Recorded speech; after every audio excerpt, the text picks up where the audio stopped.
Qana berki tayganlarım.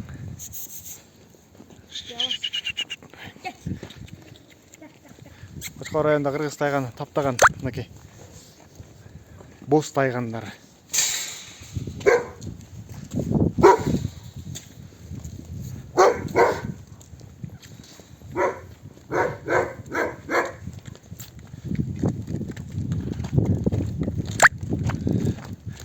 Koçkor ayılının içinde.